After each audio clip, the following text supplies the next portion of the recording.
तनकीद करने वालों ने कहा कि बिजली बिलों में रिलीफ देना बेवकूफ़ी है। करप्शन, प्रोटोकॉल, जहाज़ों, गाड़ियों पर पैसा खर्च करना बेवकूफ़ी ही नहीं।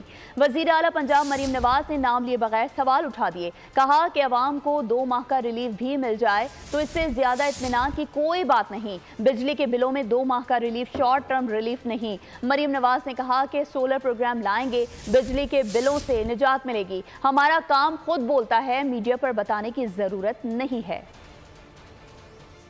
में भी हमने रिलीफ दिया है, अल्लाह का शुक्र है। वो 45 बिलियन मैंने उसमें दिया है और 2 माह का रिलीफ बिल्स में लोगों को मिल रहा है। और मैं बहुत सुन रही हूँ टीवी पे कि जी ये शॉर्ट टर्म रिलीफ है। ये शॉर्ट टर्म रिलीफ नहीं है, ये 2 माह का रिलीफ है। उसके बाद हम बहुत बड़ा सोलर प्रोग्राम लेके आ रहे हैं जो हमेशा के लिए आपको ज़्यादा बिलों से निजात देगा।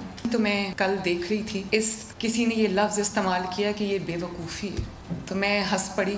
मैंने कहा कि करप्शन का पैसा जेब में डालना, प्रोटोकॉल पे पैसे खर्च करना, जहाज़ों पे, हेलीकॉप्टर्स पे, गाड़ियों के कॉन्वॉयज़ पे, तनख्वाहों में, घरों पे, ये बेवकूफ़ी नहीं है। आवाम को रिलीफ देना बेवकूफ़ी है। अगर 2 महीने का रिलीफ भी किसी को मिल जाता है, आवाम को मिल जाता है, पंजाब के आवाम को मिल जाता है, तो मेरे लिए इससे ज़्यादा सादत की बात, इससे ज़्यादा खुशी की बात, इससे ज़्यादा इत्मीनान की बात नहीं।